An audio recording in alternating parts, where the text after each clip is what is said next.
비우다 시작하겠습니다. 하나님 감사합니다.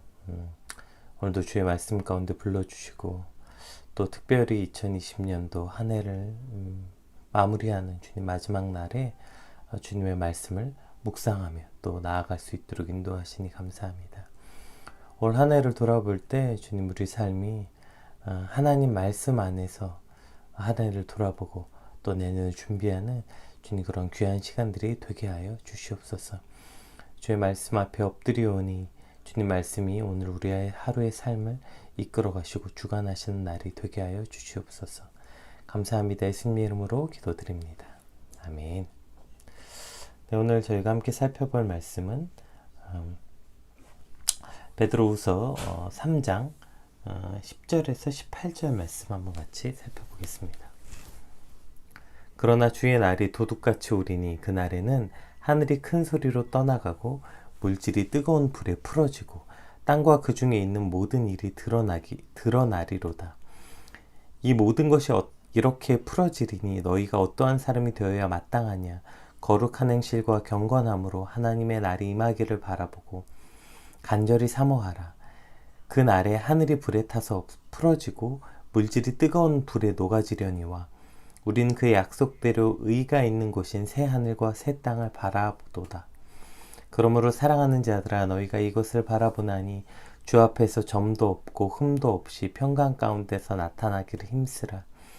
또 우리 주의 오래 참으심이 구원이 될 줄로 여기라. 우리가 사랑하는 형제 바울도 그 받은 지혜대로 너희에게 이같이 썼고 또 그 모든 편지에도 이런 일에 관하여 말하였으되 그 중에 알기 어려운 것이 덜어 있으니 무식한 자들과 굳세지 못한 자들이 다른 성경과 같이 그것도 억지로 풀다가 스스로 멸망에 이르느니라. 그러므로 사랑하는 자들아 너희가 이것을 미리 알았은즉 무법한 자들의 미혹에 이끌려 너희가 굳센 데서 떨어질까 삼가하라. 오직 우리 주 곧 구주 예수 그리스도의 은혜와 그를 아는 지식에서 자라가라. 영광이 이제와 영원한 날까지 그에게 있을지어다. 아멘.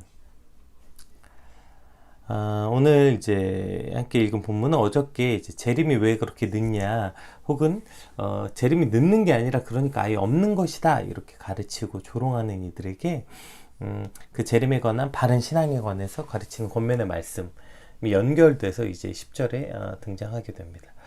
10절 말씀 한번 같이 다시 살펴볼까요? 그러나 주의 날이 도둑같이 오리니 그날에는 하늘이 큰 소리로 떠나가고 물질이 뜨거운 불에 풀어지고 땅과 그 중에 있는 모든 일이 드러나리로다. 주의 오래 참으심만을 생각하고 안일에 빠져있는 사람들에게 주의 재림은 반드시 일어나고 준비하지 않는 자들에게는 마치 밤의 도적같이 뜻밖의 재앙으로 임하게 됨을 경고하시는 말씀이죠. 이는 예수님께서도 여러 번 경고하셨고 또 뒤에 나오지만 사도 바울도 같은 내용으로 여러 번 전한 바가 있습니다. 따라서 예수님의 재림, 그 심판은 반드시 일어나고 또 그 대심판이 장엄하게 전개될 것을 이제 보여주고 있습니다. 우리 11절에서 12절 말씀 한번 같이 살펴볼게요. 이 모든 것이 이렇게 풀어지리니 너희가 어떠한 사람이 되어야 마땅하냐.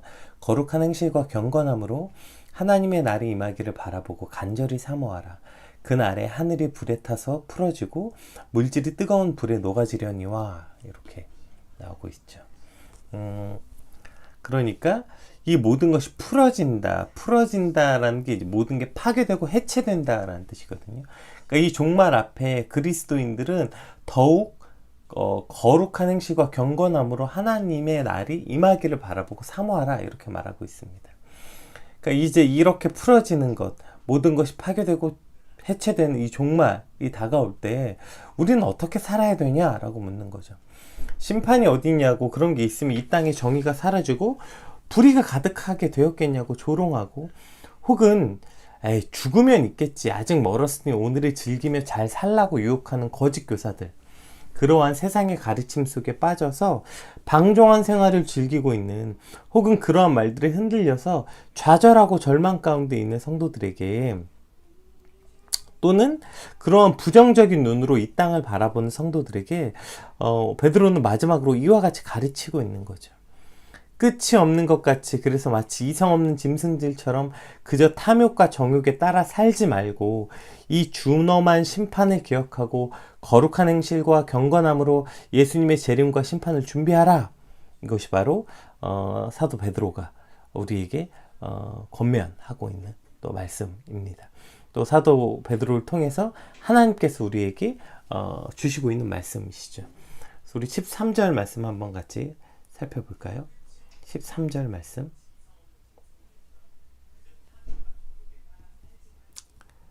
네. 우리는 그의 약속대로 의가 있는 곳인 새 하늘과 새 땅을 바라보도다. 이렇게 첫 번째 단락의 마지막 결론이 나고 있습니다. 그러니까 이 재림과 종말에 관한 약속에 근거하여서 의가 실현될 새 하늘과 새 땅을 바라보라. 이것이 첫 번째 결론이죠. 그러니까 불의와 부정이 가득한 이 세상과 대조적인 새 하늘과 새 땅에서는 하나님의 의가 거하고 그것은 그 하나님의 의가 영원해지는 그러한 나라임을 말씀하고 있는 것입니다. 불의가 가득한 세상, 정의는 찾아볼 수도 없는 세상, 도대체 눈을 씻고 찾아봐도 소망이나 희망을 찾을 수 없는 이 세상을 바라보는 것이 아니라 하나님의 공의와 정의가 영원히 사라지지 않는 그 나라, 그 새 하늘과 새 땅을 바라보라. 이렇게 오늘 우리에게 말씀하고 있는 것입니다. 2020년도의 마지막 날을 보내는 우리에게 하나님이 이렇게 말씀하시는 것 같아요. 어디를 봐도 내년을 소망하기 어려운 시대인 것처럼 보이지만 사실 어느 경제든 사회든 사실 어떠한 것을 바라봐도 사실 참 내년을 소망하기는 어려운 것처럼 보이는 시대이죠.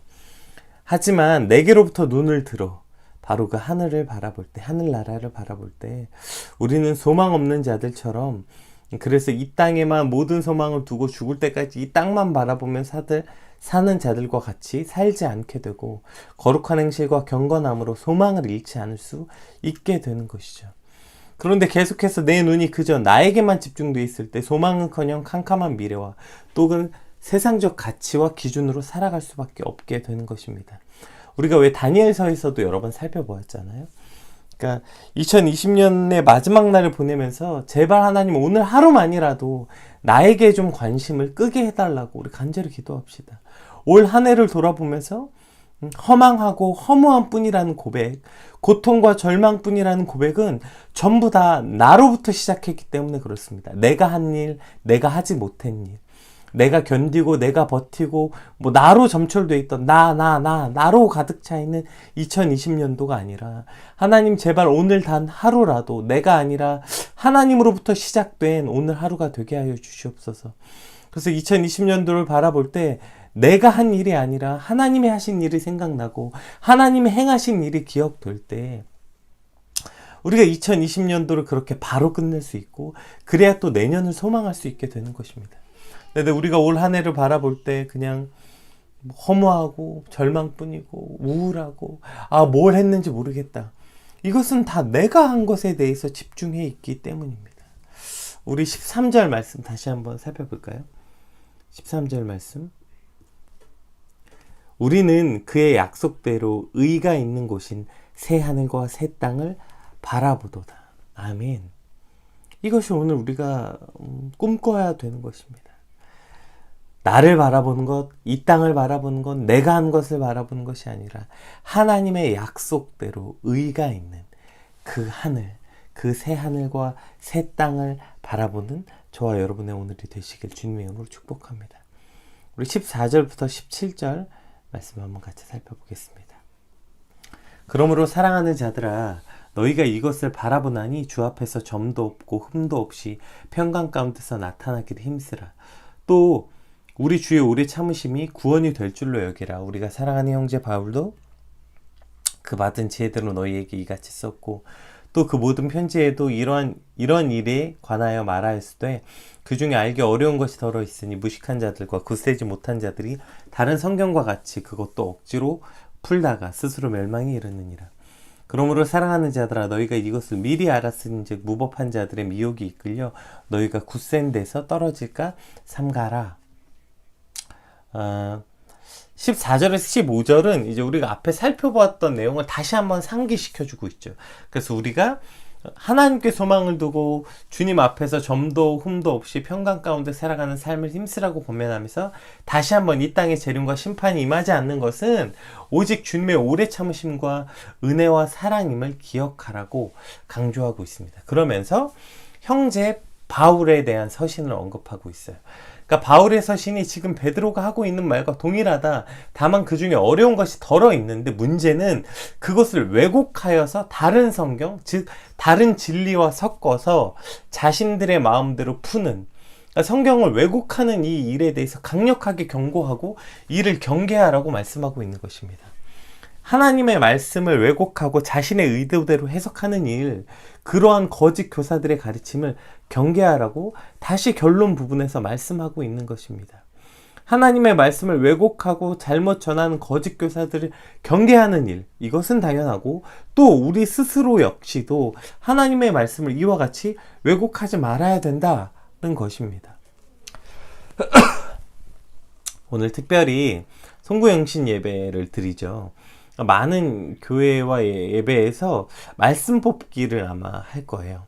근데 우리가 새해를 시작하면서 송구영신 예배에서 말씀을 뽑는 이유는요, 성도들에게 한 해를 하나님의 말씀으로 살라는 의미, 또 새롭게 시작한 한 해 가운데서 성도들을 하나님의 말씀으로 축복하는, 그러니까 뭐 새해 복 많이 받으세요, 그냥 이렇게 그냥 뭐죠? 도리와 이런 어떤 세상적인 가치로 축복하는 게 아니라, 여러분 한 해 건강하세요 이런 게 아니라 하나님의 말씀으로 축복하면 얼마나 그것이 더 의미가 있습니까?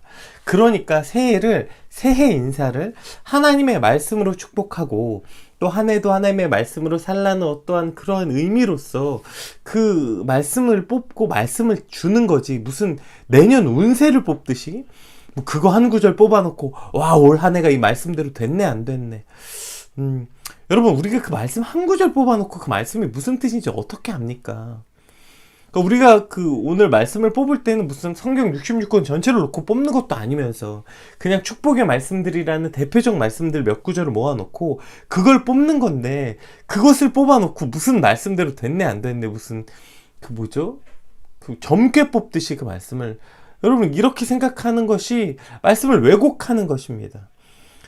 성경은 반드시 문맥 속에서 그 말씀을 보는 거예요. 그래서 오늘 여러분이 뽑을 그 말씀도, 그 축복의 말씀도 대부분 대조를 이루고 있어요. 그러니까 하나님의 말씀이 그렇게 축복의 말씀만 있는 것이 아니라 그 복을 나타내고 그 전후 문맥 가운데서 주는 말씀들이 있다고. 예를 들어서 뭐 오늘 내가 너희에게 이와 같은 많은 땅을 주겠다 이렇게 말씀하셨으면 그 전후 문맥에서는 말씀의 핵심이 아니라 그 앞에 보면 하나님의 언약을 믿으면 이라는 앞구절이 있다고요. 그러니까 그러면 그것을 믿으면 그게 핵심이지 땅을 주겠다는 게 핵심이 아니라고요. 이해가 되시죠? 그러니까 하나님을 믿으면, 하나님을 신뢰하면 그것이 내게 복이 되겠다, 이것이 복이라는 거지 땅을 주겠다는 게 복이 아니라고요. 그런데 마치 땅을 받고 싶은 욕망을 이루고자 성경을 자신의 지극히 자신의 욕심과 욕망을 이루고자 왜곡해서 이해하면 안 되는 거죠.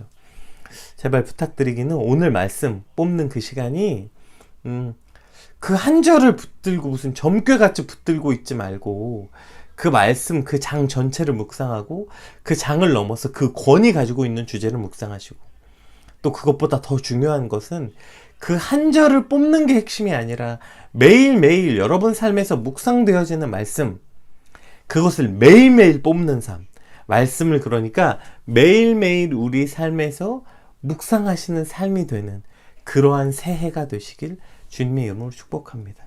마지막 절 18절 말씀 한번 같이 살펴보겠습니다. 오직 우리 주 곧 구주 예수 그리스도의 은혜와 그를 아는 지식에서 자라가라. 영광이 이제와 영원한 날까지 그에게 있을지어다. 아멘. 그를 아는 지식에서 자라가라. 여기서 그를 아는 지식은 우리가 베드로후서 1장 맨 처음에 살펴보았었죠. 예수님을 그러니까 예수님을 안다는 것은 그냥 지식적인 어떤 아는 것이 아니라 예수님과 교제하면서 그분을 우리 삶에서 경험함으로 알게 되는 것, 그것을 말하는 거죠. 그러니까 이제 죽음을 앞두고 있는 베드로 사도가 마지막으로 주는 교훈과 권면의 결론이 이거예요. 우리가 날마다 예수님을 깊이 경험하고 그분과 교제하면서 자라가라, 이렇게 말씀하고 있는 것입니다. 저는 오늘 베드로후서 이 마지막 절로 2020년도의 마지막 날을 돌아보고 또 내년에 대한 소망과 도전을 여러분에게 드리길 소망합니다. 위에 말씀드렸던 것처럼 내가 한 일 말고 하나님이 하신 일을 기억할 때 올 한 해를 온전히 이해하고 감사하고 기뻐할 수 있게 된다면, 거꾸로 올 한 해를 돌아보고 우리가 교정받아야 할 일이 있다면 그 기준이 바로 이 18절 말씀에 있는 것입니다. 내가 열심히 무엇을 하고 무엇을 안 하고 그래서 못 이루었고 이런 것이 아니라 나의 한 해를 바로 예수 그리스도를 아는 지식에서 자라갔는가. 과연 올 한 해가 예수님을 경험하고 깊이 교제하면서 만약에 우리가 한 뼘이라도 자라났다면, 여러분 그것보다 우리 인생에서 가치 있는 일이 뭐가 있겠습니까? 그렇다면, 내가 그랬다면 충분히 기뻐하고 의미 있는 한 해이지 않았을까요?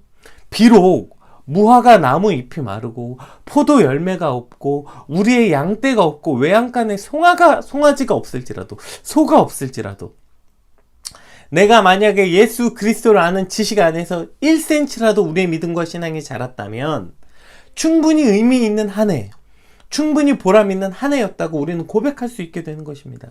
반대로 무화과 잎이 풍성하고 포도 열매가 가득하고, 즉 사업도 잘 되고 승진도 하고 대학도 붙고 내가 하려고 했던 소망들도 다 이루어졌어도 그로 인해서 예수님을 아는 지식이 없어지고 오히려 하나님과 교제가 끊어지고 내 삶에서 주님을 경험하지 못하고 자라기는커녕 오히려 더 어린아이가 되었다면, 내년에 우리가 무엇을 꿈꾸고 소망을 품어야 되는지 바로 알게 되는 것입니다.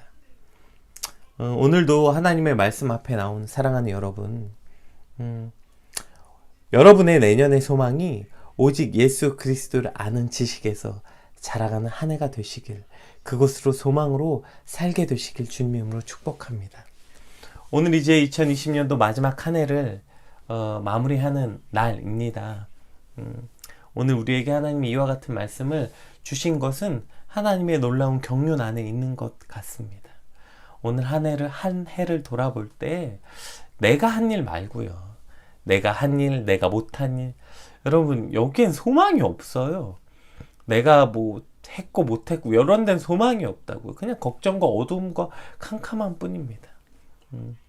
오늘 우리가 13절에 주셨던 말씀대로 우리는 그의 약속대로 의가 있는 곳인 새 하늘과 새 땅을 바라보도다. 하나님, 내게서부터 눈을 들어 새 하늘과 새 땅을 바라볼 때 올 한 해로 우리가 어떠한 한 해였는지 돌아볼 수 있게 되고요.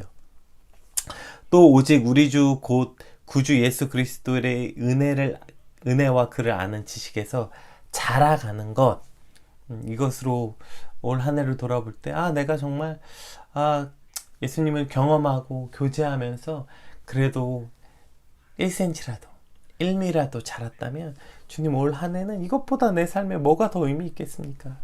통장 잔고가 텅텅 비고 당장 먹을 게 없어서 걱정과 근심이 가득하더라도 우리가 내가 그리스도 안에서 자라가고 있고 자랐다면 충분히 우리는 잘 살고 있고 잘 살고 있는 것입니다. 반대인 경우엔 또 그렇지 못하게 되겠죠. 오늘 말씀 안에서 올 한 해를 돌아보고 평가하고 점검하시는 저 여러분 되시기 주님으로 축복하고, 또 그렇게 오늘 하루가 송구 영신 예배까지 아름답게 잘 마무리되시길 주님의 이름으로 축복합니다.